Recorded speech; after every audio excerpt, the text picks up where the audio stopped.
ผ่านบ่มัน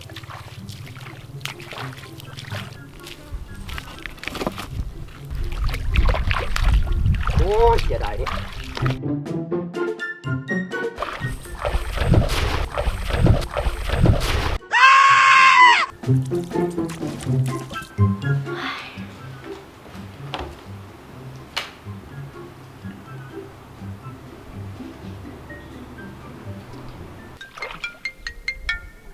ไผ่โทรมาปะโอ้หาอยู่หากินเนาะโทรมาอย่างงานหาอยู่หากินเว้ยฮัลโหล ฮัลโหล อ่ะ พี่ฮักอีใส่ กำลังหาปลาอยู่เมี่ยง ของเงี้ยนะ โอ้ยยากอย่างตอนสวยแท้บ่ทันได้ค่ำซ้ำนี้นะกำลังหาปลาอยู่ เอ้าอยากตัว โอ้ยมายากอย่างตอนนี้วะอ่ะฮะ เพิ่นอย่าลืมซื้อถุงยางมานำเด้อ แบบใดมักแบบปุ้มหวะหรือว่ามักแบบเรียบๆมักบาง เอาลอรสตัวเก่ามันสิเบิดแล้ว ๆอีหยังเกาะโอ้ยสะกดมาดูไอ้ว่าบ่เป็นนะ เอ้ากะ ROSE เห็นเด้ โอเคได้ เขาอยู่บ้านเด้อ เดี๋ยวไอ้ฟ้าวกลับซะนะ ต่อไปตอนว้าย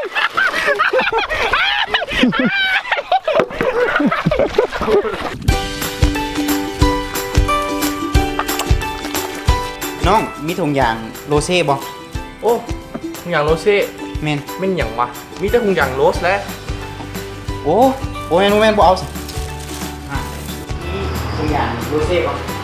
ทุงอย่างทำไม แม่นโรเซ่ มีแต่โรส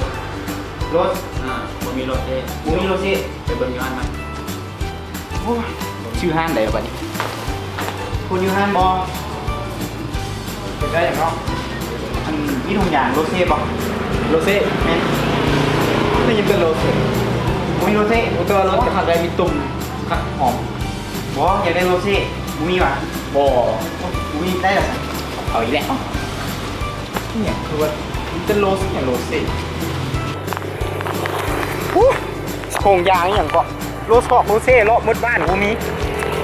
หาซื้อใส่วะ โอ้ยคือโดดมาเถอะวะจะเป็นชั่วโมงอ่ะ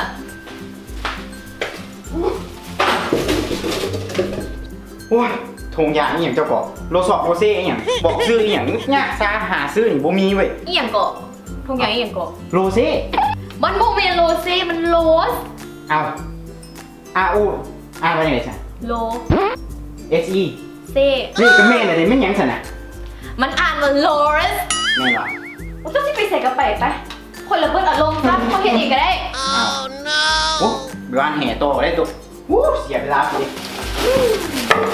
เดี๋ยวเวลาหาอยู่หากิน